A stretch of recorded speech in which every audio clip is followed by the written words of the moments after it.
जय श्री राम मेरे मित्रों, कैसे हैं आप सभी। उम्मीद है सभी अच्छे होंगे। तो फ्रेंड्स, मैं आज आपके लिए लेकर के आ गया हूँ तारिक जमील जी की एक और वीडियो, जिससे जो है कुछ सीखने को मिलेगा। तो इसमें ये कह रहे हैं हु इज़ सक्सेसफुल पर्सन। ठीक है, सक्सेसफुल पर्सन कौन है? मौलाना तारिक जमील।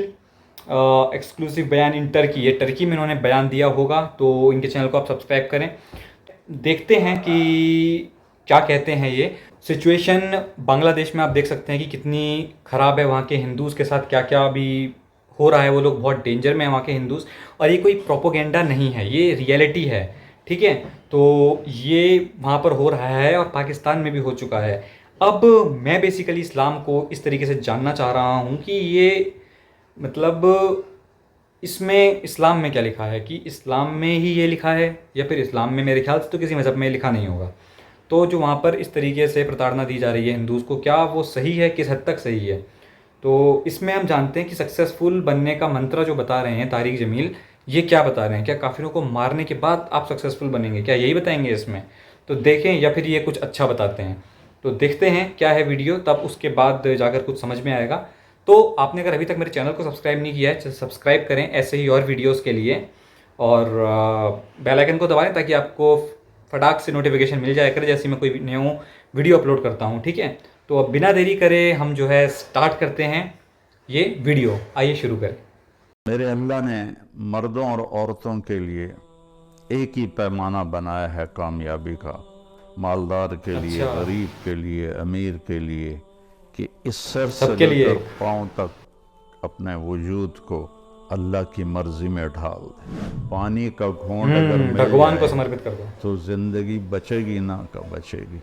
का गुस्से को पी जाओ तो तुम्हारी घर की सारी ज़िंदगी खूबसूरत हो जाएगी, बच जाएगी। गुस्से को पी अपने जाओ। घरों को आबाद रखना है ना, तो अपने अखलाक अच्छे करो, अपना बोल मीठा करो, बर्दाश्त करना सीखो, अपने बच्चों को सिखाओ।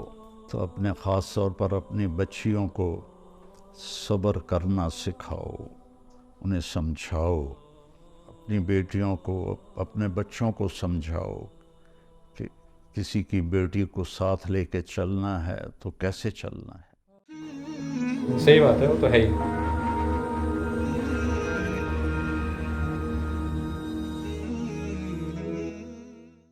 जिसने हमें पैदा किया है, जो हमें मौत देता है,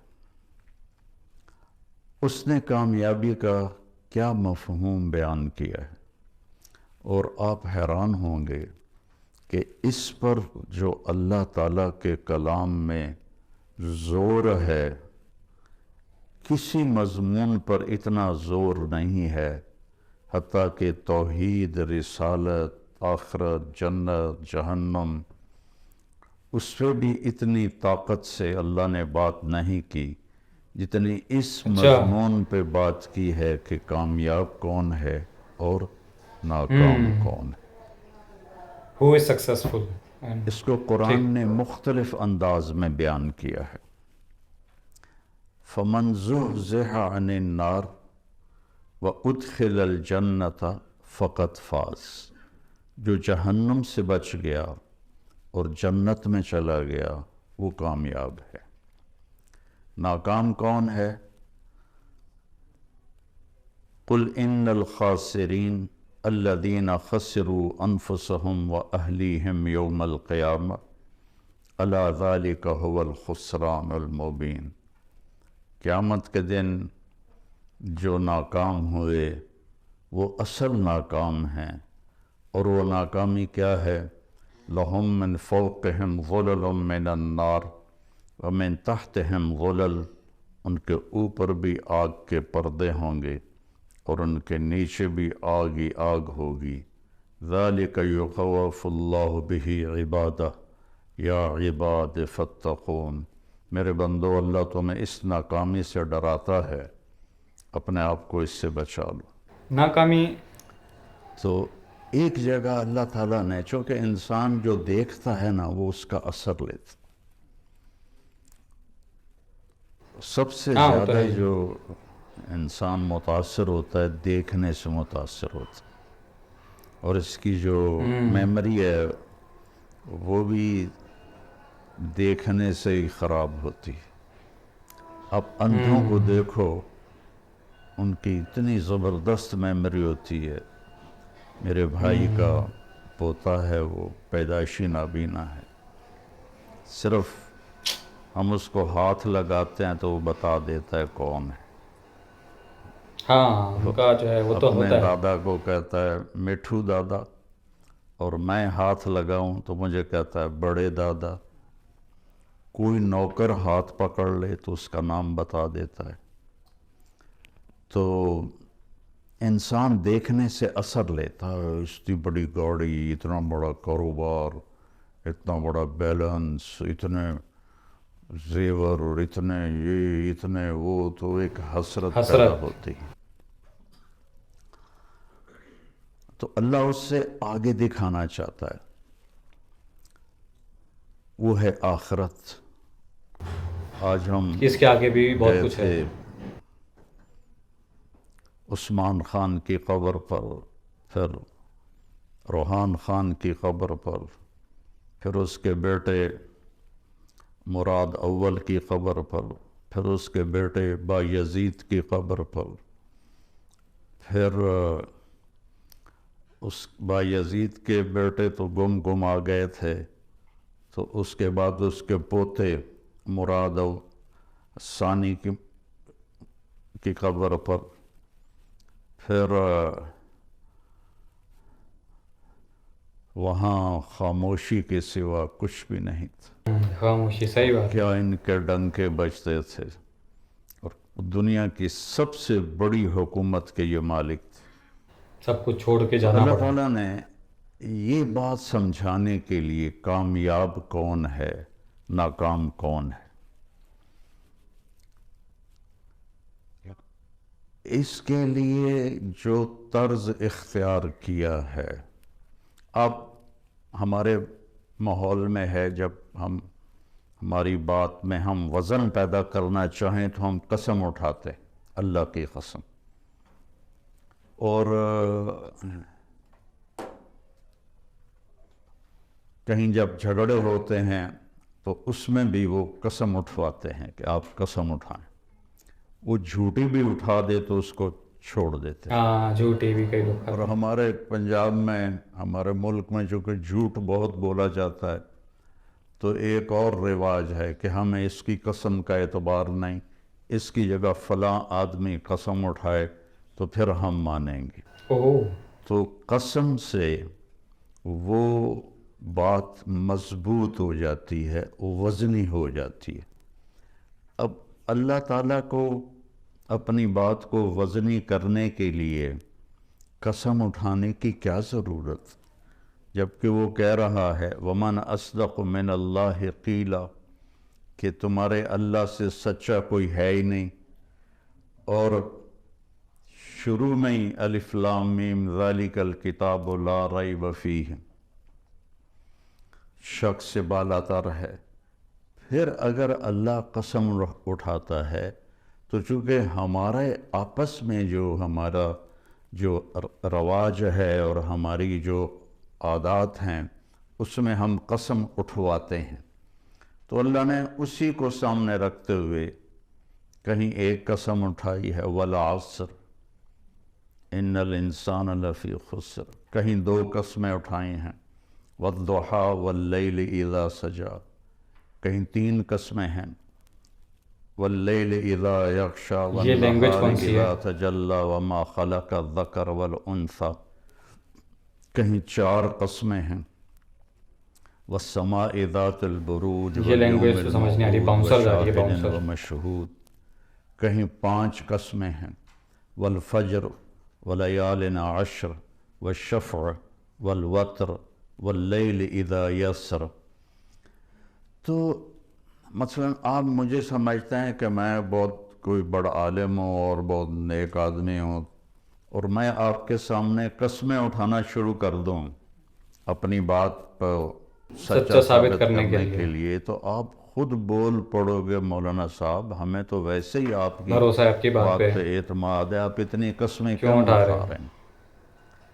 तो एक मजमून के कामयाब कौन है और नाकाम कौन है, इस पर अल्लाह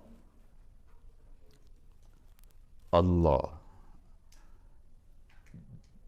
जिसकी ना इब्तिदा है ना इंतहा है, उसका अव्वल कोई नहीं, उसका आखिर कोई नहीं, वो किसी ज़माने में नहीं है, किसी जगह में नहीं है।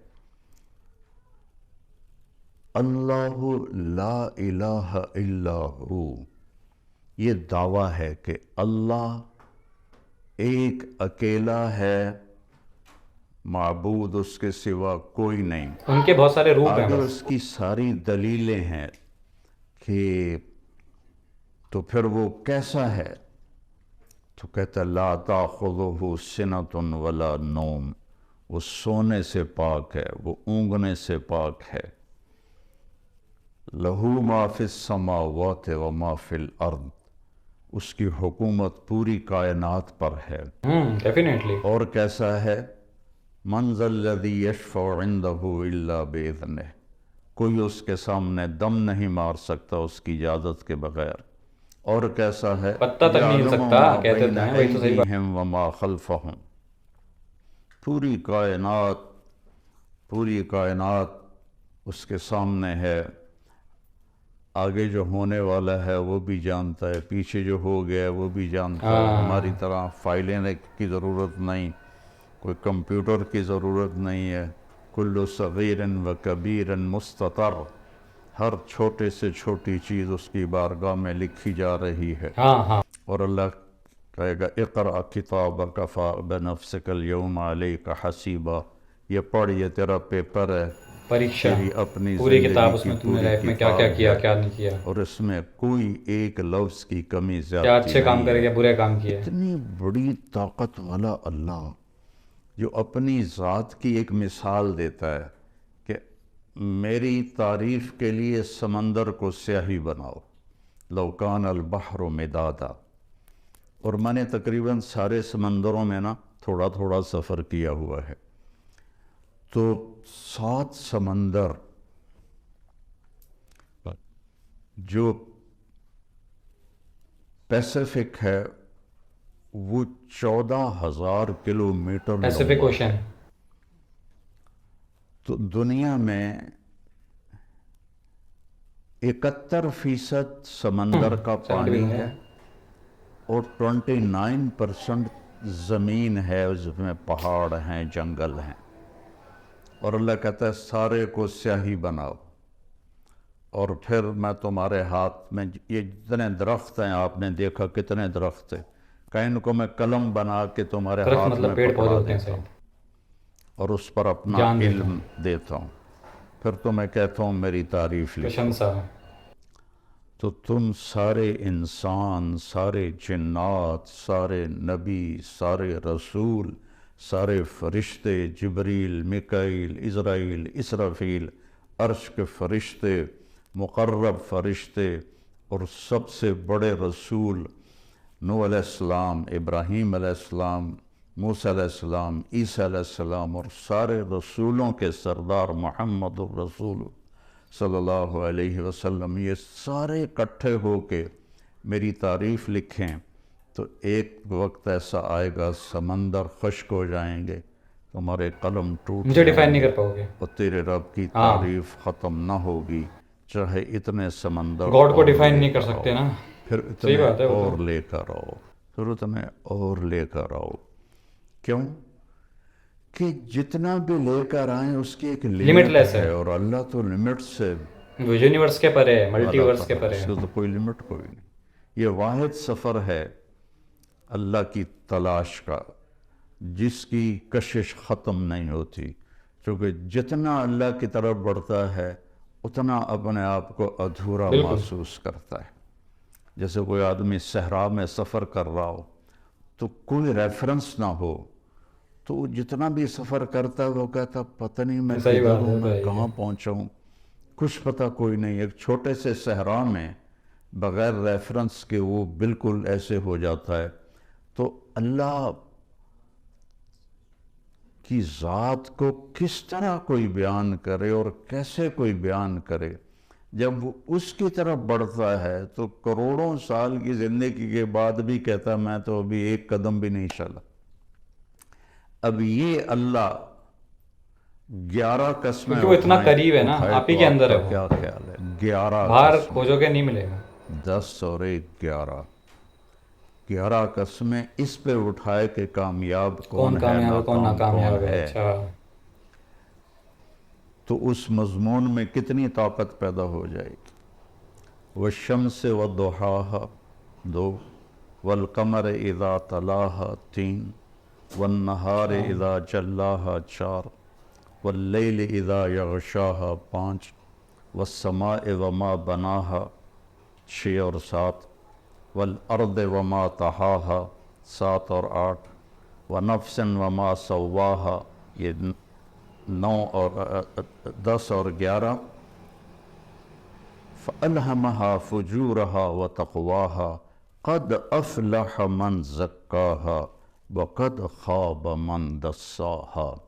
मेरे बंदे मुझे सूरज व शम्स, सूरज की कसम और सूरज की अच्छा, रोशनी की कसम 2, सूरज की कसम, मुझे रोशनी की चाँद कसम, की कसम, वल क़मर इज़ा तलाहा, मुझे दिन की कसम इज़ा रात की जल्लाहा, कसम, मुझे रात की कसम इज़ा यग़शाहा, मुझे आसमान, आसमान की कसम और आसमान के रब की कसम। यहाँ अपने आप को लेकर आए, मुझे ज़मीन की कसम और ज़मीन के रब की कसम, मुझे तेरी जान की कसम, तेरी जान के बनाने वाले रब की कसम। ये 11 कसमों के बाद कहता है अपने आप को ठीक कर ले तो तू कामयाब है, और अपने आप को तूने गफलत में डाल दिया तो तू नाकाम है।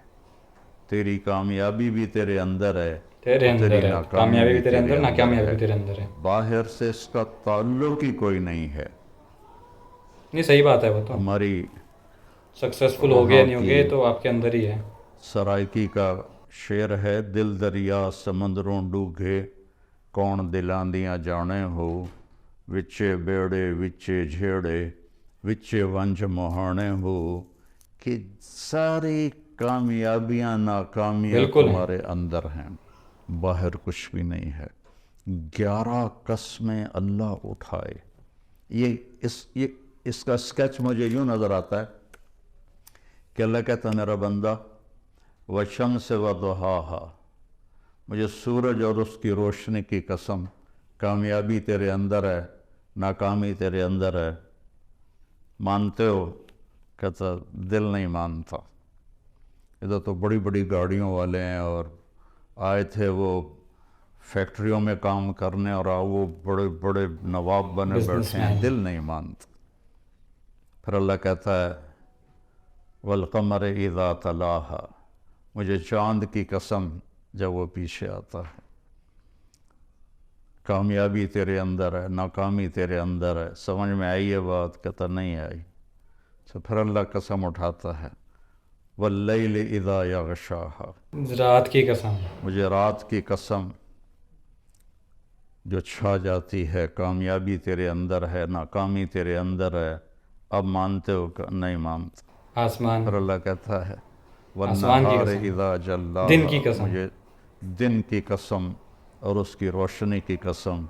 कामयाबी तेरे अंदर मानते हो? है, अभी भी नहीं, नाकामी तेरे अंदर है। मानते हो? दिल नहीं, कहता दिल नहीं मानता। आसमान की कसम, फिर अल्लाह कहता है वस्समाए वमा बनाहा, अब अपने आप को लेकर आया, मुझे आसमान और आसमान के रब की कसम। मानते हो? कहता दिल नहीं मान रहा। जमीन की कसम, फिर अल्लाह कहता वल अर्द वमा तहाहा, मुझे ज़मीन की कसम और ज़मीन के बिछाने वाले रब की कसम। इन ज़मीन आसमान ने देखा है नाकाम लोगों को, कामयाब लोगों को। मानते हो? तो नहीं मानता। तो फिर एक जज्बाती कसम है, हमारे मुहावरे में भी है, तेरी जान की कसम यार, यार तेरी जान की कसम। तो आखिर में अल्लाह कहता है यार मेरे बंदे व नफ्सन व मा सव्वाहा, मुझे तेरी जान की कसम और तेरी जान के बनाने वाले रब की कसम। अब तो मेरी सुन ले, मेरी मान ले। क़द अफ़लह मन ज़क्काहा, वक़द ख़ाब मन दस्साहा, इसे पाक कर ले तो तू कामयाब है, इसे तो नाकाम है। नापाक कर लिया तो तू नाकाम है। सबसे बड़ी नापाकी वो कुफ्र की नापाकी है। इन्न शिर्क लज़ुल्मुन अज़ीम वल काफ़िरून हुमुज़ ज़ालिमून। अल्लाह का इनकार करने वाले वो सबसे बड़े ज़ालिम हैं, और सबसे बड़ी ये नापाकी है जिसमें इंसान ऐसा ही है जैसे गंदगी के गटर में कोई गिरा हुआ हो तो उसका पूरा वजूद कोई अल्लाह को नहीं बदबूदार मानता, हो जाता है। भगवान को मानता है। और कद जैसे मैं अफ़लह मन भगवान को मानता हूँ, ज़क्काहा, और जो इसको पाक करता है। श्री राम को मानता हूँ। और दूसरी जगह अल्लाह ताला ने फरमाया कद अफ़लह मन तज़क्का व ज़करा अस्म रब्बिही फ़सल्ला। ईमान के बाद जो चीज़ इंसान को पाक करती है वो नमाज है। ईमान के बाद जो चीज़ इंसान को पाकीज़ा बनाती मैं है तो श्री राम ही वो बनाते हैं नमाज पाकीज़ा। है। अल्लाह ताला ने कुछ 700 दफ़ा कुरान में मुख्तलिफ़ अंदाज में नमाज का ज़िक्र किया है। अकीमुस्सला व आतुज़्ज़का 10 दफ़ा तो ये आया है। 68 दफ़ा लफ्ज़ सलात कुरान में आया है, और 700 दफ़ा कुरान में नमाज का वैसे ज़िक्र आया है। वल्क़ानितीन वल्क़ानितात, इससे नमाज मुराद है।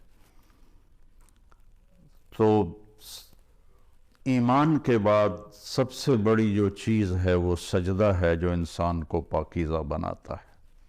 तो ये कामयाबी आप मौत के वक्त हाँ, साथ तो लेकर आप जाएंगे। सजदा करें अल्लाह के सामने, हम और भगवान के जो लिए करेंगे। आप बाहर लोगों को देख रहे हैं कि बिल गेट ने इतना बना लिया और ये कतर के शहजादों ने इतना है उनके पास। एक दफ़ा हम कतर के ये जो अभी है तमीम, इसका वालिद हमद, जब वो था अमीर तो उसने हमारी ज़ियाफ़त की, तो उसके महल में हम गए तो ऐसे लाइन में दुनिया की जो सबसे कीमती गाड़ियां थीं वो इस तरह खड़ी थीं जैसे पाकिस्तान में मोटरसाइकिल नहीं खड़े होते मस्जिद के बाहर, ऐसे खड़ी थी। पूरे पाकिस्तान का बजट शायद था जो वहाँ गाड़ियां खड़े थे।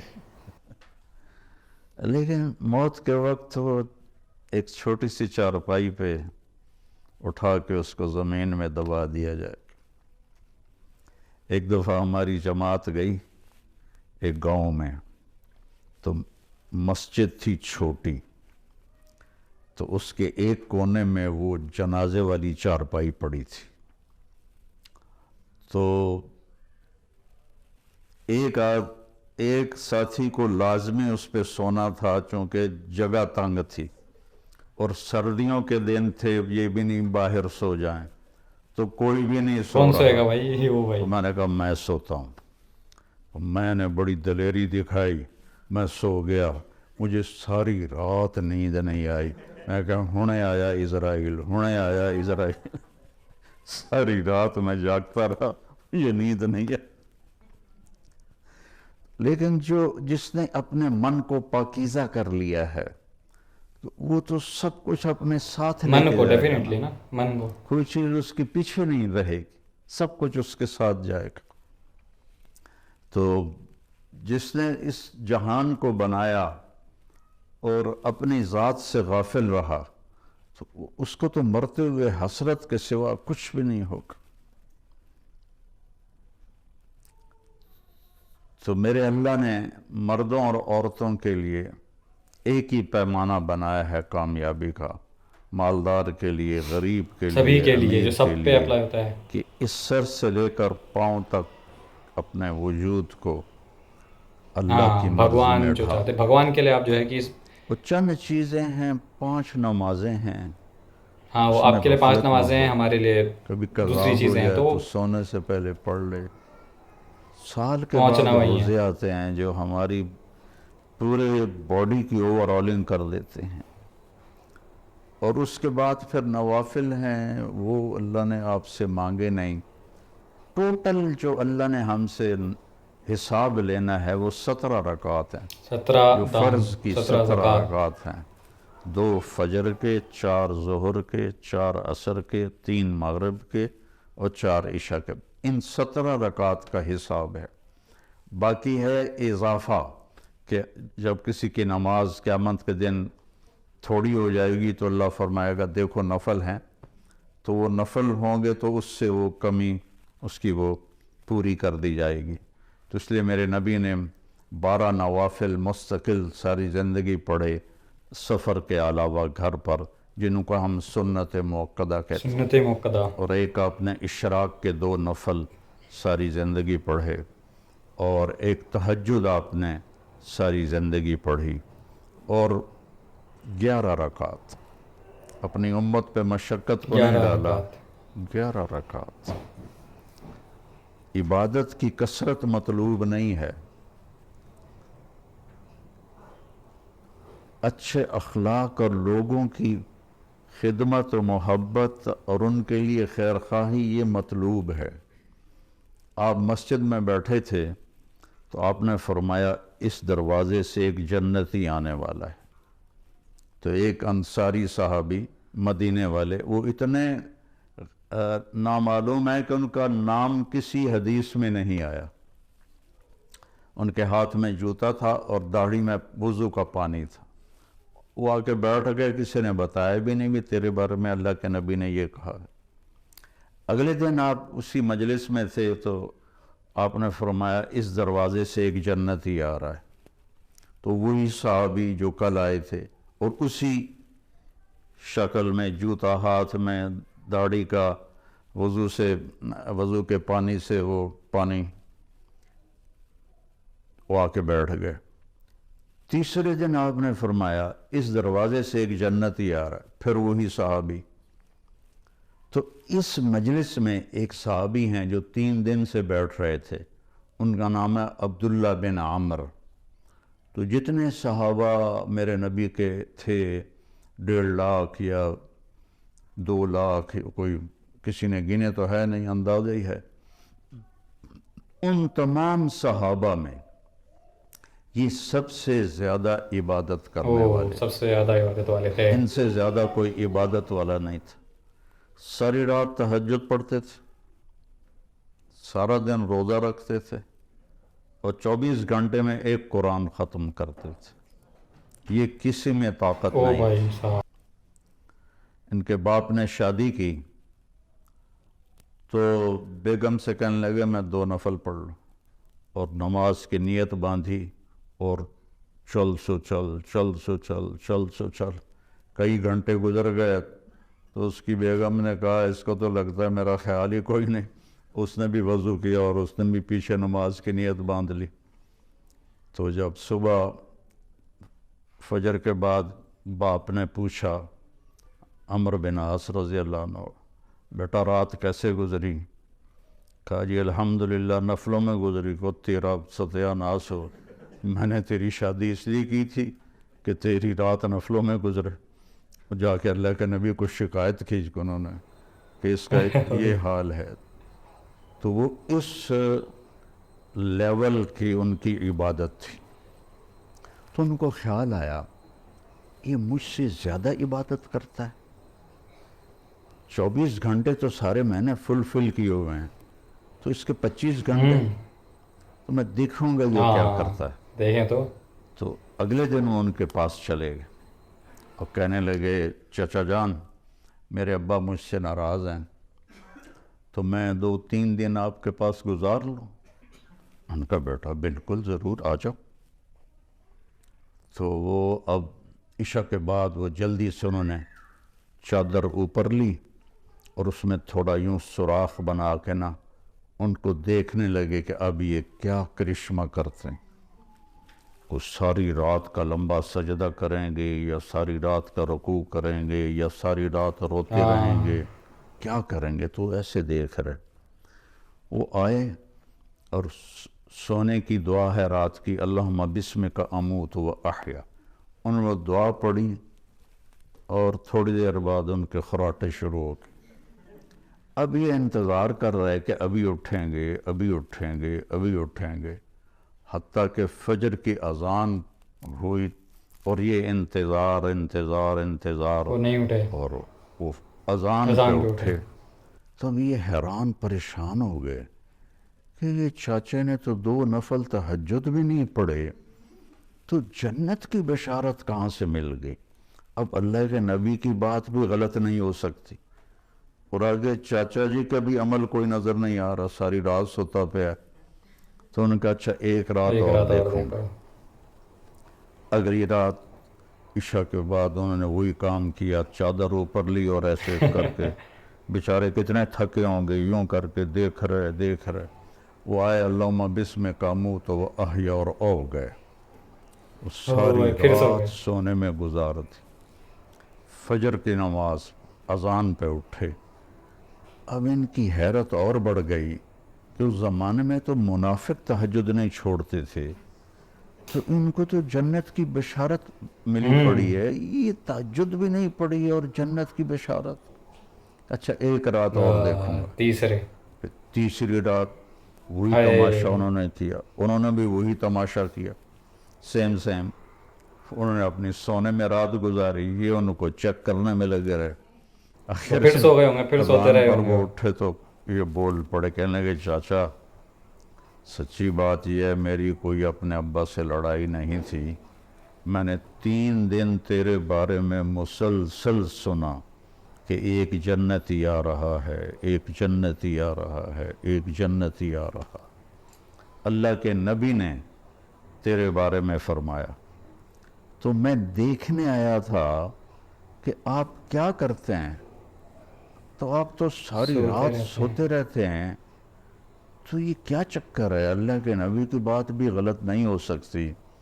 वो तेरे पास पल्ले भी कुछ नहीं है जिसको वो समझ रहे थे कि कुछ हम्म। बंदगी इबादत। कहने लगे भतीजे यही है जो तूने देखा है, और मेरे पास कुछ भी नहीं है।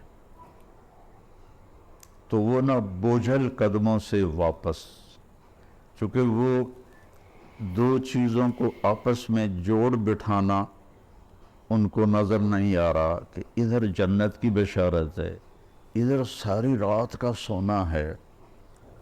जब मैंने पहले बताया कि उस ज़माने में तो मुनाफिक तहज्जुद नहीं हम्म। छोड़ते थे कि पता ना चल जाए, तो ये सारी रात सो के ये कैसे हाँ सारी जन्नत रात कैसे सोते रहे मिल। हो, कैसे जन्नत। जब वो दरवाजे तक पहुंचे ना, तो कहने लगे इधर आओ। भतीजे इधर आओ। तो मैं अंदर की बात बताऊं, तो उन्होंने कहा ये वे बताएं। जानना चाहते हैं।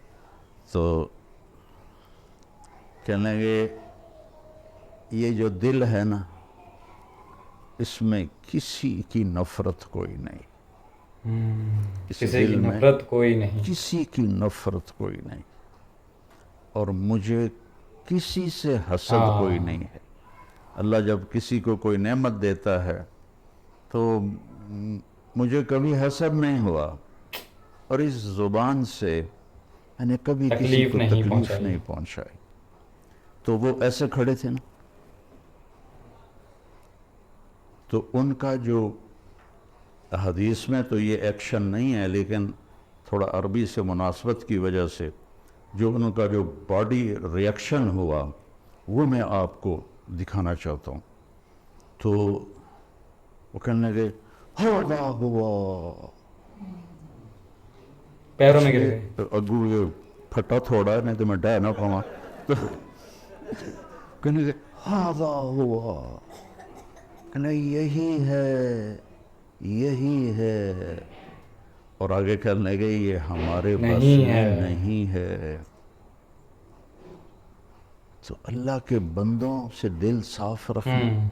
दिल साफ रखना, वही बात है ना, वो कोई अपने मिला के घरों बात में बोली है। अगर आप कई मियाँ बीवी आए हुए हैं, अपने घरों में खुशी देखना चाहते हो, तो वो पैसे से नहीं आएगी, वो आपके अच्छे हाँ सही अखलाक बात से है, तो है। आएगी, आपके अच्छे रवैये से आएगी, बर्दाश्त करने से आएगी। एक बर्दाश्त दूसरे करने की की बर्दाश्त क्षमता। करने से आपस में मोहब्बतें कायम होती हैं, चीज़ों से नहीं। तो गाइज़ ये थी वीडियो, कैसी लगी आपको कमेंट सेक्शन में कमेंट करके मुझे बताएं। देखिए इन्होंने जो बताया उस पर अब मेरा टेक क्या है, मैंने जो अभी तक समझा, जितना जाना, उसके हिसाब से मैं अपना बताता हूँ आपको कि बेसिकली यही बताया इन्होंने भी कि दिल साफ़ होना चाहिए, डेफिनेटली वही इन्होंने बात करी है। अब ऐसा नहीं होना चाहिए कि जो है किसी के लिए दिल में नफ़रत नहीं होनी चाहिए, है ना, एक बात, चाहे वो कोई भी हो। ये नहीं होना चाहिए कि पर्टिकुलरली मुस्लिम है तो उसके लिए हमारे लिए प्यार, और कोई और है तो उसके लिए नफ़रत पालें। तो वही चीज़ है, किसी के लिए भी नफ़रत दिल में नहीं होनी चाहिए, ठीक है, एक बात। और जितने भी लोग हैं, मतलब ओवरऑल कह रहा हूँ मैं, इस्लाम से हट के भी जितने लोग हैं जिन्हें आप लोग काफिर कहते हैं, उनके लिए भी नफ़रत नहीं होनी चाहिए आपके दिल में, क्योंकि ये आपका थॉट प्रोसेस है कि आप अल्लाह को बिलीव करते हैं, ये आपका थॉट प्रोसेस है। बट यह आवश्यक नहीं है कि हर कोई जो आप बिलीव करते हैं उसी पर बिलीव करे, क्योंकि आप अपना थॉट प्रोसेस किसी पर थोप नहीं सकते हैं, ठीक है। तो अगर आपको लगता है कि बस आप जन्नत जाएंगे जो अल्लाह को फॉलो करते हैं, और बाकी लोग नहीं जाएंगे, बाकी लोग जहन्नुम जाएंगे, तो ठीक है, उनको उनके हाल पर छोड़ दो, ठीक है, वो उन्हें स्वीकार है, मुझे स्वीकार है, ठीक है। जहन्नुम में जाऊंगा अगर आपके लिए तो वो भी स्वीकार है मुझे, कोई दिक्कत वाली बात नहीं है। बट आप किसी के साथ ज़बरदस्ती ना करें कि अ, अल्लाह को बिलीव करना है और ये सब चीज़, जैसा कि आप देख सकते हैं भी इस टाइम बांग्लादेश में हो रही हैं। तो जैसा इन्होंने कहा अभी कि अच्छी बोली बोलें, गुस्सा ना करें, दिल में सफाई रखें, दिल में किसी के लिए बुरा ना सोचें, तो वो चीज़ें हमें दिखाई नहीं दे रही है ना एक्चुअली। आप किसी भी देश में देखें, और ये कोई प्रोपोगेंडा नहीं है, ये आप देख सकते हैं कि रियलिटी है, ये कोई प्रोपोगेंडा नहीं हो रहा है, दुनिया देख रही है, और एक सच्चाई है कि आज की डेट में जो बांग्लादेश में हो रहा है, तो वो लोग जो हैं किसको फॉलो कर रहे हैं, ये भी एक सोचने वाली बात है कि वो किसके फॉलोअर हैं, वो क्या इनको नहीं सुनते हैं? या तारिक जमील जी खुद पाकिस्तान से बिलोंग करते हैं, तो पाकिस्तान में हिंदू पॉपुलेशन बिल्कुल ख़त्म हो गई, तो वो लोग क्या इन्हें नहीं सुनते हैं? और ऑब्वियसली सुनते होंगे, ना, वो लोग भी कुरान पढ़ते होंगे, तो वो लोग चैन से क्यों नहीं जीने दे रहे हैं दूसरे लोगों को, है ना। तो एक ये चीज़ है, माइंड सेट से बाहर निकलना चाहिए, जो एक माइंड सेट बनाया हुआ है, एक बहुत छोटा माइंड सेट बनाया हुआ है कि जो इस्लाम को मानेगा, हम जो है बस उसी की वाहवाही करेंगे, और जो इस्लाम पर बिलीव नहीं करेगा, जो एक अल्लाह पर बिलीव नहीं करेगा, जो कुरान पर बिलीव नहीं करेगा, वो हमारे लिए काफिर है और उसको हम मारेंगे। ये चीज़ बिल्कुल भी मेरे हिसाब से ठीक नहीं है भाई। आप लोग जो हैं हिंदू धर्म को या किसी भी धर्म को, आप जो धर्म तो खैर एक ही है, सनातन, लेकिन आप नहीं बिलीव करते हैं, तो हम क्या कर रहे हैं? हम क्या यहाँ पे पत्थरबाजी कर रहे हैं, मार कूट रहे हैं किसी को? नहीं कर रहे हैं ना। तो हमारा जो है एक जो धर्म है, जो एक सच्चा धर्म है, वो फ्रीडम देता है सभी को। इस्लाम के मानने वाले हैं, चाहे वो बांग्लादेश में हो, चाहे वो पाकिस्तान में हो, चाहे वो कहीं भी हों, तो वहाँ पर जो है कि किस तरीके से अत्याचार किया जा रहा है माइनॉरिटीज़ के साथ, ठीक है। और भारत में आप देख सकते हैं, भारत में किसी तरीके का कोई अत्याचार नहीं हो रहा है, ठीक है। ये एक बहुत बड़ा प्रोपोगेंडा है, और एक जिसे कह सकते हैं आप, मीडिया का एक बहुत बड़ा रोल है इसमें कि एक ऐसी साइड दिखाई जाती है, 33 करोड़ पॉपुलेशन ऑफ इंडिया जो कि मुस्लिम है, और वो बहुत ही फ्रीडम के साथ यहाँ पर रह रही है, ठीक है। उन्हें यहाँ पर किसी चीज़ से रोका नहीं जा रहा है, वो फुल्ली फ्रीडम के साथ रह रहे हैं। आप खुद इस चीज़ से अंदाज़ा लगा लें कि भारत में सबसे अधिक मस्जिदें कहाँ मौजूद हैं? भारत में हैं। तो आप यह नहीं कह सकते कि यहाँ पर बड़ा जुल्म हो रहा है। जुल्म अगर कहीं हो रहा है तो वो चाइना है, ठीक है। हाँ, और जैसा कि तारिक जमील जी ने कहा था कि अपनी बात को रखें और अच्छे वे से रखें। अगर आप अपना गुस्सा दिखा रहे हैं, बाहर गाली गलौज कर रहे हैं, तो फिर आप कैसे इस्लाम के मानने वाले हैं? जैसे इन्होंने कहा है, तो सच्चा इस्लाम क्या है? तारिक जमील जी जिसकी बात कर रहे हैं वो सच्चा इस्लाम है, या जो आप कर रहे हैं वो सच्चा इस्लाम है, ठीक है। क्योंकि ऐसे बहुत से आतंकवादी भी हुए हैं। ओसामा बिन लादेन को कई लोग कहते हैं कि उसका अमेरिका ने प्रूफ नहीं दिया, तो उसका प्रूफ है। ओसामा बिन लादेन ने खुद अपने मुंह से कहा है कि हाँ, मैं ज़िम्मेदार हूँ, मैंने ये हमले करवाए हैं, मैं ही हूँ इसके पीछे। तो वो पब्लिक डोमेन में आप जाके देख सकते हैं, ठीक है। तो सच्चाई को नकारना जो है कि बहुत ही गलत चीज़ है। अच्छे बुरे लोग हर जगह हैं, तो बुरे को बुरा कहने की हिम्मत होनी चाहिए, ठीक है। तो बुरे को बुरा कहना चाहिए। हम ऐसा कभी नहीं कहते हैं कि अगर कोई बुरा आदमी है तो हम उसे कहें कि नहीं, ये तो हिंदू है तो ये अब अच्छा हो गया, नहीं बुरा है तो बुरा है, उसमें कोई हिंदू मुस्लिम वाली बात नहीं आती है। इसी तरीके से मैं कह रहा हूँ कि जितने भी ये उसामा बिन लादेन है, बुरहान वानी है, अजमल कसाब है, लश्कर तैयबा है, हाफिज़ सईद है, ऐसे बहुत से आतंकी संगठन हैं जो कि इस्लाम से ताल्लुक़ रखते हैं, तो उसको आपको बुरा बोलना चाहिए, ठीक है। वरना फिर क्या होता है कि रिलीजन पर उंगली खड़ी होती है, लोग आपके रिलीजन पर उंगली उठाएंगे कि ये रिलीजन जो है कि टेररिज्म को गलत नहीं बोलता है, टेररिज्म का सपोर्ट करता है, तो वो चीज़ फिर आपके लिए ख़राब होगी। तो उस चीज़ को आप अपोज़ करें कि ये चीज़ गलत हो रही है। आप देख सकते हैं कि बम धमाके जितने भी हैं, बम धमाकों की आप बात करें तो बम धमाके के जितने भी होते हैं वो पाकिस्तान में होते हैं। भारत में कौन सा बम धमाका हुआ आखिरी, ये बता दें आप मुझे। और आए दिन बम धमाके पाकिस्तान में होते हैं। अब बांग्लादेश में वो स्थिति हो रही है, तो और दोनों इस्लामिक कंट्री हैं ये। तो ऐसा क्या है कि इस्लामिक कंट्री में इतना जो है भूचाल मचा हुआ है, और ऐसा नहीं है कि अमेरिका की साजिश है, यहूदियों की साजिश है, हिंदुओं की साजिश है। भाई कोई साजिश नहीं कर रहा है आपके खिलाफ़, ये जो है कि एक माइंड में भरा गया है आप सबके। ऐसी कोई साजिश नहीं हो रही है, सब अपने अपने काम में बिज़ी हैं, किसी को कोई लेना देना नहीं है कि पाकिस्तान में हम बैठ के साजिश करें कि पाकिस्तान तरक्की ना कर दे, ऐसा कुछ भी नहीं है भाई। सब अपने अपने काम में मशरूफ़ हैं। भारत अपना डेवलप कर रहा है, अमेरिका तो डेवलप्ड ऑलरेडी है ही। हाँ, अमेरिका की थोड़ी आदत है इधर उधर सेंध लगाने की, तो वो भारत में भी जो है कि भारत को भी दबाव में लाने की कोशिश करता है, बट भारत दबाव में नहीं आता, बट पाकिस्तानी दबाव में आ जाते हैं। ये पाकिस्तान की एक बहुत बड़ा जो है प्रॉब्लम है कि वो दबाव में क्यों आते हैं। उनको अपने फैसले खुद लेनी चाहिए, बट वो अमेरिका के दबाव में आ जाते हैं, दूसरों को खुश करना चाहते हैं बेसिकली वो। तो लेकिन भारत ऐसा नहीं है, भारत को अगर हाँ करना है तो हाँ करेगा, ना करना है तो ना करना है, किसी के बोलने पे नहीं करेगा। तो एक क्योंकि एक भारत पावरफुल कंट्री भी है और अपनी सोवरेनिटी है, तो ये चीज़ें हैं। तो बाकी मेरा यही कहना है कि जैसा इन्होंने कहा तारिक जमील जी ने कि आप सबका सम्मान करें, नॉन बिलीवर का भी सम्मान करें।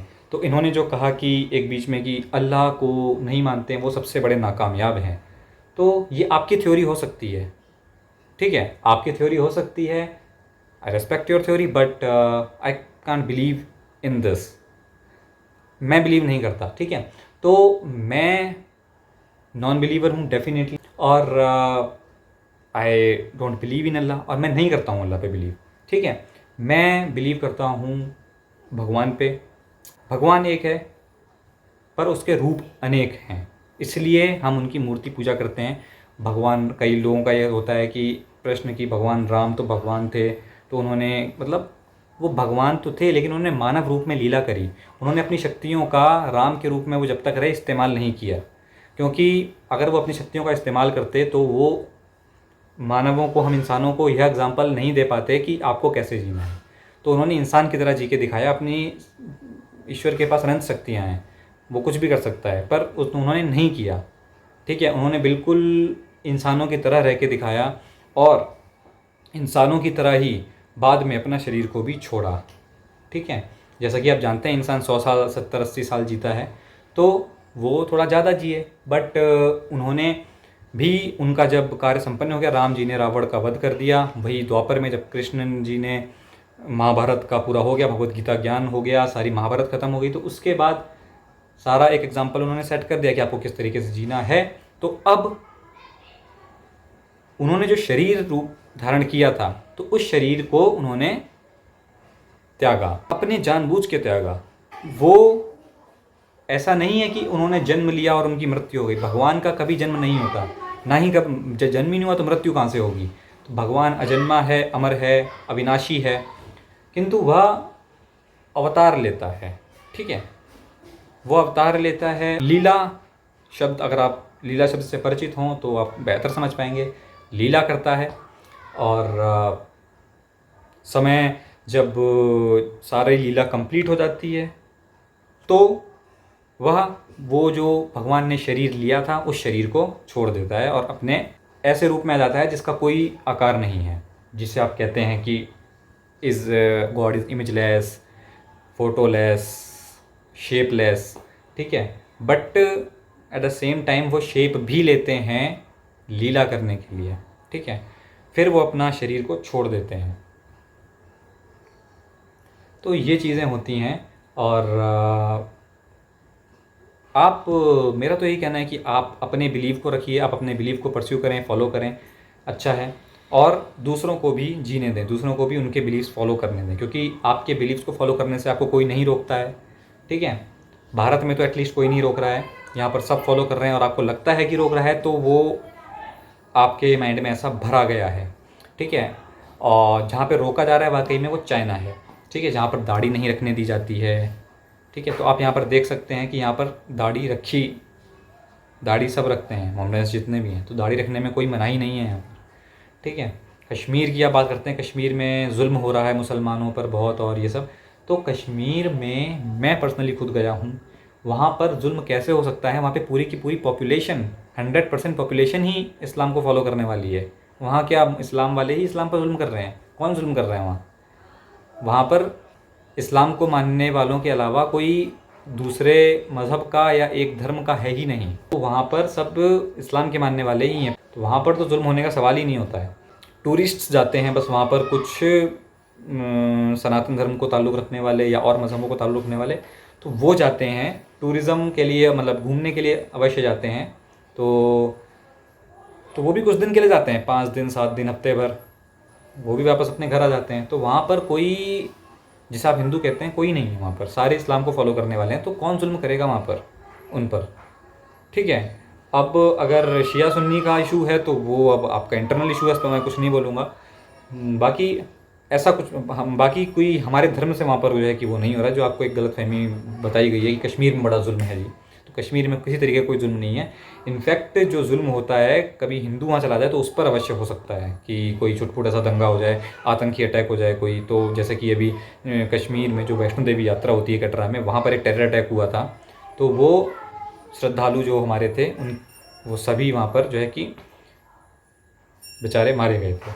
तो ये हुआ था, और टेररिस्ट ऑब्वियसली इस्लाम को फॉलो करने वाला था। तो आप देख सकते हैं कश्मीर में, आप देखें कि बोलबाला वहाँ पर इस्लाम के मानने वालों का ही है। तो एक बहुत ही रॉन्ग थ्योरी जो है कि आप लोगों को पढ़ाई गई है, और उससे बाहर निकलना आवश्यक है। और जैसा कि उन्होंने बताया तारिक जमील ने कि ऑब्वियसली सबको जीने का अधिकार है, और जीने का अधिकार आपको देना चाहिए। आपको जो है कि किसी एक पर्टिकुलर धर्म के पीछे नहीं पड़ना चाहिए। तो जब आपके मज़हब पर कोई सवाल नहीं उठा रहा है तो आपको भी सवाल नहीं उठाने चाहिए, आपको भी उतना ही रेस्पेक्ट करनी चाहिए, है ना, डेफिनेटली। क्योंकि आप अगर इनकी बात को ही फॉलो करेंगे तो ये भी यही कह रहे हैं कि आपको जो है कि प्रेमपूर्ण व्यवहार रखना चाहिए सभी के प्रति, सिर्फ ऐसा नहीं कि एक मज़हब के प्रति, सभी के प्रति आपको जो है कि एक प्रेम का भाव रखना चाहिए। तो उम्मीद है कि आप इनको सुनते होंगे। और आप कहाँ से वीडियो देख रहे हैं मुझे अवश्य बताएं कि कहाँ से आप वीडियो देख रहे हैं, इनको आप सुनते हैं कि नहीं ये भी मुझे बताएं, क्योंकि इनको अगर आप सुनते हैं तो फिर ये इतना टेररिज्म क्यों हो रहा है, और ये आप मुझे क्लियर करें कि काफिरों को मारने की बात कहाँ कही गई है। मतलब आपके जो है, क्या ये कुरान में कही गई है कि ये काफिरों को मारना है? और अगर ये है तो भी बहुत, वाकई में रियलिटी में बताऊंगा बहुत गलत है, ऐसा नहीं होना चाहिए। क्योंकि हम ये नहीं कह रहे हैं कि जो सनातनी नहीं है उसको मार डालो, काट डालो, हमने तो ये कभी नहीं कहा ना, हमने तो कभी नहीं कहा। तो आप ऐसा क्यों कर रहे हैं भाई? मैं तो इतना कहूँगा कि आपको इस्लाम फॉलो करना है, आप बेशक किए करें, बिल्कुल डंके की चोट पर करें, लेकिन दूसरे के जो बिलीव्स हैं आप उसकी भी रिस्पेक्ट करें। आप ये ना करें कि हम अपना इस्लाम उस पर भी थोपेंगे, ठीक है। तो ये थोपने वाला काम ना करें, और अच्छे वे से अपनी बात रखें। क्योंकि अगर आप गुस्सा अपना दिखाएंगे और गुस्से में कोई भी बात करेंगे तो मुझे नहीं लगता कि फिर गुस्से जो आप दिखा रहे हैं तो वो असली इस्लाम है, या फिर ये जो बोल रहे हैं कभी गुस्सा ना करें वो असली इस्लाम है। तो आप इस चीज़ को आप समझें, और कोई भी बात रखनी है तो अच्छे वे से रखें, ठीक है। और किसी को जो है आप नीचा दिखाने की कोशिश ना करें, ठीक है। अपने बिलीव्स को आप फॉलो करें और दूसरे के बिलीव्स को उसको फॉलो करने दें और उसकी रिस्पेक्ट करें आप, ठीक है। जैसा कि आप देख रहे हैं बांग्लादेश में इस टाइम पे क्या सिचुएशन चल रही है, this is not any propaganda, this is reality, ये सच में हो रहा है। वहाँ पर हिंदूज़ के साथ क्या किया जा रहा है वो सब जानते हैं। ये कोई इसमें व्हाट्सएप यूनिवर्सिटी का ज्ञान नहीं है, इसमें कोई आप कह सकते हैं कोई झूठा ज्ञान नहीं है। ये सच बात है कि वहाँ पर ये सब हो रहा है। तो ये सब क्यों हो रहा है? क्योंकि कुरान तो एक ही है, आपने भी वही पढ़ी है, उन्होंने भी वही पढ़ी है। तो क्या सभी कुरान को पढ़ने वाले क्या आतंक मचाते हैं, या फिर वो पर्टिकुलरली ऐसा कर रहे हैं? तो अगर वो ऐसा करें तो कमेंट सेक्शन में एक बार आप ये अवश्य लिखें कि वो गलत हैं, वरना होगा क्या कि रिलीजन पर आपकी उंगली खड़ी करेंगे लोग। और ये आप देख भी सकते हैं, मैंने एक वीडियो भी करी है जिसमें आपके एक मौलाना ही कह रहे हैं कि दुनिया में आज मुसलमान क्यों रुसवा हो रहा है और क्यों उसे देखकर लोग टेररिस्ट बोल रहे हैं। क्यों? क्योंकि आप विरोध नहीं करते हैं। ठीक है, पाकिस्तान में कितना टेररिज्म हुआ, ठीक है, जैश ए मोहम्मद और ये सब क्या है? ये सब टेरर ऑर्गेनाइजेशन है, इनका आपको खंडन करना चाहिए, विरोध करना चाहिए। ठीक है, भारत में किसी भी तरीके का कोई टेरर ऑर्गेनाइजेशन नहीं है। ठीक है, अब आपको लगता है कि है तो वो आपकी गलत फहमी है बहुत बड़ी। ठीक है, क्योंकि आप इंटरनेशनल लेवल पर देखें तो ग्रे लिस्ट में आप लोग रहे हैं। ठीक है, ग्रे लिस्ट में आप लोग रहे हैं, ब्लैक लिस्ट में जाने वाले आप लोग थे।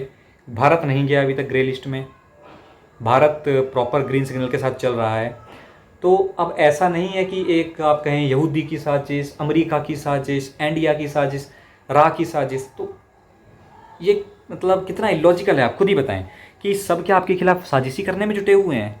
मतलब और काम भी होगा यार, मतलब सब अपनी अपनी लाइफ में इतना बिजी हैं, सब आपके खिलाफ साजिश करने के लिए बैठ जाएंगे कि भाई पाकिस्तान के खिलाफ हम साजिश करें बैठ के। ये तो ऑब्वियसली नहीं होगा ना। तो थोड़ा सा रियलिटी में जाएं, झूठ से बाहर निकलें और देखें चीज़ों को। आप तारिक जमील जी को फॉलो करें तो उनकी ही बात को बिलीव करें कम से कम। टेररिज्म ना फैलाएं और टेररिस्ट जो है उनका खंडन तो करें। अभी कई लोग ओसामा बिन लादेन के समर्थक हैं, मैं इस बात से बहुत बड़ा जो है कि आश्चर्यचकित हूँ। आप अपना जो है इस्लाम की खूबसूरती बोलते हैं, इस्लाम बहुत खूबसूरत है और ये ठीक है, अच्छी बात है, लेकिन ओसामा बिन लादेन के आप फॉलो करते हैं तो फिर कैसे इस्लाम खूबसूरत हो जाएगा? ये आप चीज़ मुझे बताएं। अजमल कसाब, कमेंट सेक्शन में बताएं अजमल कसाब कैसा था, इससे पता लग जाएगा अजमल कसाब कौन था। बताएं भाई। हमारे यहाँ जो ख़राब होता है उसे ख़राब बोलते हैं। विकास दुबे ख़राब था, हमने ख़राब बोला, हमने नहीं कहा कि वो हिंदू है तो उसे ये मत करो वो मत करो। भाई वो ख़राब है तो ख़राब है, उसका उसके साथ जो सलूक होना चाहिए, जो कार्रवाई उसके खिलाफ होनी चाहिए वो होगी। हिंदू मुस्लिम की बात नहीं आती है वहाँ पे। कि Osama bin Laden with proof है कि वो टेररिस्ट है, उसका खुद का प्रूफ है, आप जाकर चेक तो करें। आपने चेक ही नहीं किया है और आप बोल रहे हैं कि अभी तक कोई प्रूफ नहीं मिला है और अमेरिका ने उसे मार दिया, अमेरिका ने कोई प्रूफ नहीं दिया। कैसी बात कर रहे हैं आप? प्रूफ है, आप जाकर देखें। तो आप देखना नहीं चाहते हैं, ये बात है एक। तो उसे बोलें कि वो गलत है, बस क्या करना है उसमें आपने। और अजमल कसाब, जो ताज होटल पे हमला हुआ था वो तो झूठा नहीं था ना। वो किसने किया था? इस्लाम को मानने वाला ही था वो भी। तो अजमल कसाब और ये सब इस्लाम को फॉलो करने वाले थे, कुरान पढ़ते थे वो भी। अब वो पता नहीं तारिक जमील जी को सुनते थे कि नहीं सुनते थे। वो इतने गुस्सा करने वाले और आतंक करने वाले क्यों थे? मानते इनकी बातों को, वो उन्होंने तो नहीं मानी और उन्होंने तो जो है टेरर अटैक कर दिया, वहाँ पर बॉम्ब मार दिया ताज होटल पे, ताज पैलेस पे। पार्लियामेंट अटैक हुआ भारत में बहुत, जब हुआ था पहले, तो वो भी इस्लामिक आक्रमणकारियों ने किया। तो ये आप देखें ना, नालंदा यूनिवर्सिटी हमारी, नालंदा यूनिवर्सिटी सुनी होगी ना कि ये भी फेक है या फिर ये भी एक प्रोपोगेंडा है। नहीं भाई, नालंदा सही में जगह है, नालंदा यूनिवर्सिटी है बिहार में। तो उसको जला दिया गया, मतलब उसमें इतना ज्ञान था सनातन धर्म का, जिससे असली विज्ञान जो है वो था उसमें, वो जला दिया गया। तो क्या वो भी झूठ था? वो क्या तारिक जमील जी को नहीं सुनते थे जिन्होंने जलाया? तो कितनी जगहों से आप जो है ये चीज़ें करेंगे हैं? कश्मीर से सारे हिंदुओं को भगा दिया गया, ये भी कोई प्रोपेगेंडा नहीं है। कश्मीर में पहले सब हिंदू रहते थे, पूरे अखंड भारत में सब हिंदू थे, तो भगाया गया है ना हिंदुओं को। जैसे आज बांग्लादेश, आप सब कुछ छोड़ दें, आप प्रेजेंट लाइव उदाहरण देख लें कि बांग्लादेश से कैसे भगाया जा रहा है। ठीक है, बॉर्डर पर बेचारे हिंदू भाग भाग के आ रहे हैं कि हमारी जान की रक्षा की जाए, भारत हमें बचाए, कुछ करे। ठीक है, तो जैसे आज बांग्लादेश से भाग रहे हैं ना, ऐसे ही पाकिस्तान से भगाए गए, ठीक है, हर जगह से भगाए गए, मारा गया, करोड़ों की संख्या में हिंदू मारे गए। तो ये हुआ है भाई, ये रियलिटी है। बट दिक्कत वहीं पे आ जाती है सारी कि आप बिलीव नहीं करते हैं इस बात पे। तो मैं इतना ही कहूँगा कि चलो आपको बिलीव नहीं भी करना है ना, तो मत करें आप बिलीव, ठीक है। आपका इस्लाम बहुत पीसफुल रीजन है, वेरी गुड, तो आप उसको फॉलो करें। और जो काफिर हैं उनको प्राउडली काफिर बना रहने दें, उनके खिलाफ जुल्म ना करें। तो आप अल्लाह के फॉलोअर हैं, आपको मुबारक, आप अल्लाह को फॉलो करें, कुरान पढ़ें, 5 वक्त की नमाज़ पढ़ें, रोज़े रखें, ठीक है। मैं अल्लाह का बिलीवर नहीं हूँ, I am a non believer of Allah. मैं कुरान पर बिलीव नहीं करता, मैं अल्लाह पर बिलीव नहीं करता। तो मैं, मेरे अपने बिलीव्स हैं, मैं उससे चलूँगा। तो एक ये फ्रीडम है और फ्रीडम का भाव होना चाहिए, ठीक है। तो मेरा यही मानना है कि अगर आप फ्रीडम नहीं देंगे तो फिर कैसे काम चलेगा। मैं सिंपल सी बात कह रहा हूँ कि आप फ्रीडम देना सीखें, फ्रीडम दें, ठीक है। क्योंकि तारिक जमील जी ने जो बातें करी हैं, इन्होंने बोला गुस्सा ना करें, बहुत ही प्रेम भाव वाली बातें इन्होंने करी, तो वो अमल में क्यों नहीं आ रही हैं आप लोगों के। ये सारा इशू है ना कि वो अमल में नहीं आ रही हैं, प्रेम की जगह बॉम्ब मिल रहा है, तो ये दिक्कत की बात है।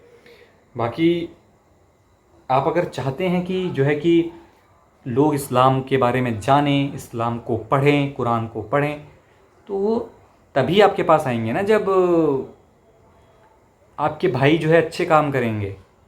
भाई कोई दुकानदार है, दुकानदार अगर चाहता है कि ग्राहक उसके पास आए सामान खरीदने के लिए, दुकानदार को अच्छा होना पड़ेगा। या फिर दुकानदार जो है कि ग्राहकों पे बम मारे, तो ग्राहक कोई आएगा, एक आएगा, दो आएगा, उसके बाद कोई आएगा ही नहीं,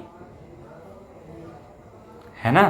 तो इस्लाम को जानने के लिए लोग कब आएंगे, जब आप एक अच्छा पैगाम देंगे इस्लाम के लिए, इस्लाम के थ्रू। बट पैगाम कैसा जा रहा है, आप बांग्लादेश में देख लें, आप पाकिस्तान में देख लें, तो पैगाम इस तरीके का जा रहा है। और जब इतना नेगेटिव पैगाम जाएगा तो कोई आपके इस्लाम को फॉलो क्यों करेगा, क्यों आएगा कोई आपके इस्लाम में। तो मैं वही कह रहा हूँ कि ये, मैं आपके मज़हब की ही बात कर रहा हूँ कि आपके मज़हब में जो ये सब चीज़ें हैं, आप इनके खिलाफ़ बोलें, वरना आतंक को और इन सब गलत चीज़ों को लोग आपके रिलीजन से जोड़ देंगे और जोड़ रहे हैं।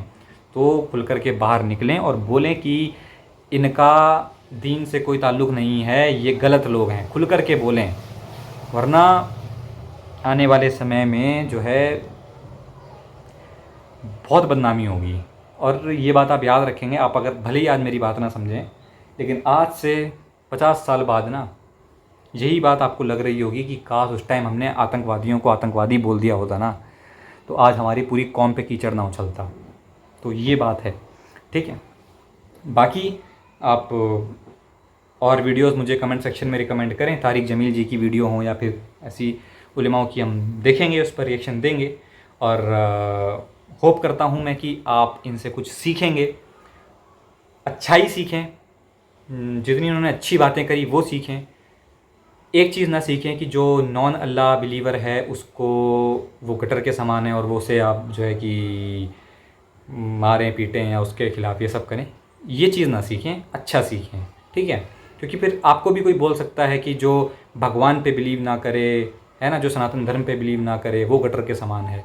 तो ये चीज़ें फिर इसका कोई, ये तो फिर एक अलग ही लेवल पे चली जाएगी ना बात, ये तो फिर अजीब सी चीज़ हो जाएगी। तो आप ऐसा ना करें कि आप जो है कि दूसरे के जो एक असली धर्म है आप उसको कुछ बोलें, तो फिर आपके भी मज़हब पे लोग उंगली उठाने लग जाएं, ठीक है। तो और उठाएंगे लोग फिर उंगली, वैसे भी उठा रहे हैं क्योंकि आतंक इतना मच रहा है और आप उसके खिलाफ़ बोल नहीं रहे हैं। और ऊपर से आप फिर दूसरे जो नॉन बिलीवर हैं उनको आप गटर और ये सब चीज़ें बोलेंगे, तो वो आप एक बोलेंगे, यहाँ से फिर 4 बोले जाएंगे, तो फिर इससे कहाँ बात जाएगी, फिर लड़ाई लड़ाई लड़ाई ही होगी। तो भाई प्यार बांटें, मेरा तो इतना ही सा कहना है, प्रेम बांटें, आप अपना रिलीजन फॉलो करें, दूसरे को अपना धर्म फॉलो करने दें और हंसी खुशी से रहें, थोपने वाली बातें मत करें। जो आपके बिलीव हैं वो आप फॉलो करें, हमारे बिलीव हैं हम फॉलो करेंगे, बात ख़त्म, ठीक है। इस्लाम की अच्छी बातें फॉलो करें ना। देखो मैं इस्लाम की, तारिक जमील जी की आप वीडियो कह रहे थे, मैं लेकर के आया तारिक जमील की वीडियो, और इनकी वीडियो से अगर आपके थॉट प्रोसेस में चेंज नहीं आया तो फिर फ़ायदा क्या हुआ ये वीडियो देखने का, ये बताएं ना मुझे आप। अगर आपका थॉट प्रोसेस अभी भी ऐसा ही है कि काफिरों को मारो, गजवाए हिंद कर डालो, तो फिर वीडियो देखने का फ़ायदा क्या है? ठीक है, मज़हब आपको शांत बनाना चाहिए ना, कि ना आपको उग्र बना दे। ठीक है, मतलब एक रिलीजन कहना चाहिए, ऐसी एक पर्सनल फेथ होता है, एक पर्सनल मैटर होता है जो आपको बहुत काम और शांत कर देता है। बट मैं देख रहा हूँ कि आप लोग जो हैं कि और ज़्यादा ज़्यादा ज़्यादा ज़्यादा उग्र होते चले जाते हैं रीजन की बात आती ही। तो ऐसा ना करा करें, रीजन का नाम आते ही थोड़ा सा शांत हो जाया करें, ना कि रीजन का नाम आते ही एकदम खून से खौल जाते हैं आप लोग। बिल्कुल हम गजवाए हिंद कर डालेंगे, हम इन्हें मार डालेंगे, हम तो भैया जो है, ऐसा ऐसा ना करें यार। इस चीज़ से ना बताऊँ, फिर ओवरऑल रिलीजन जो है बदनाम होता है। तो ये चीज़ें ना करें, है ना। तो जो मैं वीडियोस लेकर के आ रहा हूँ, तो भगवान के लिए, चलिए आपके अल्लाह के लिए इतना करें कि जो नॉन बिलीवर्स हैं उन्हें चैन से रहने दें, और उन्हें भी अपना ही भाई समझें, और उनके साथ ये सब ना करें जो अभी बांग्लादेश में हो रहा है या जहाँ पे भी होता है। तो उनके खिलाफ़ आप आवाज़ उठाएं कि जो नॉन बिलीवर्स हैं वो भी इंसान हैं, हमारे भाई हैं, हमारी बहनें हैं, तो उनके साथ आप ऐसा कार्य ना करें। ठीक है, कोई अल्लाह को बिलीव करना चाहता होगा कर लेगा, जो नहीं करना चाहता उसे आप रहने दें। ठीक है, अब हर कोई आपके अनुसार नहीं चलेगा ना, हर कोई आपके अनुसार नहीं चल सकता ना भाई। ठीक है, तो ये चीज़ समझें आप दूसरों को जन्नत में ले जाने का आपका ये थॉट प्रोसेस है ना, कि जो इस्लाम को फॉलो करता है बस वही जन्नत में जाएगा, बाकी सब जहन्नुम में जाएंगे। तो कोई बात नहीं, आपका यही थॉट प्रोसेस सही। तो आप जन्नत में जाने की प्लानिंग करें, आपको जन्नत मिल जाएगी, क्योंकि आप इस्लाम को मानने वाले हैं। हम नहीं मानते आपके अनुसार, हम आपके थॉट प्रोसेस के थ्रू हम जो है कि जहन्नुम में जाएंगे, तो हमें जाने दें, हमारी चिंता छोड़ दें ना आप क्यों चाहते हैं कि हम भी जन्नत में जाएं, हम भी इस्लाम कबूल करें और फिर जन्नत में जाएं? हमें छोड़ दें आप, हमें जहन्नुम प्रिय है, हम जहन्नुम में चले जाएंगे। लेकिन आप अपना देखें, बस पर्सनल अपना देखें कि मुझे कोई बुरा काम नहीं करना है ताकि मुझे जहन्नुम में जाना पड़े। तो अपना पर्सनल देखें कि मेरे थ्रू कोई गलत काम ना हो, वरना आगे क़यामत का दिन जो आप कहते हैं ना, उसी दिन अल्लाह भी आपसे पूछेगा कि जो नॉन बिलीवर था, माना कि वो नॉन बिलीवर था, पर आपने उसके साथ ऐसा क्यों किया, आपने उसको अपने से नीचा क्यों समझा। ठीक है, तो ऐसा ना करें कि आपका पासा आप पे उल्टा पड़ जाए। तो कम से कम फॉलो कर रहे हैं तो पूरा प्योर तरीके से फॉलो करें, और शांत रहना सीखें, शांत कूल डाउन रहना सीखें। ठीक है, एग्रेसिव मत हो जाया करें हर बात में, क्योंकि तुरंत एकदम से एग्रेसिव हो जाते हैं। जैसे कि अभी कार्टून बना दिया गया था ना यूरोप में, तो कितना बवाल हो गया था, मतलब पूरा वहाँ पे तो आगजनी हो गई थी, पूरी आग से आग जला के रख दी थी आपके इस्लाम के भाइयों ने। हमारे देवी देवताओं का भी कितना मजाक उड़ाया जाता है,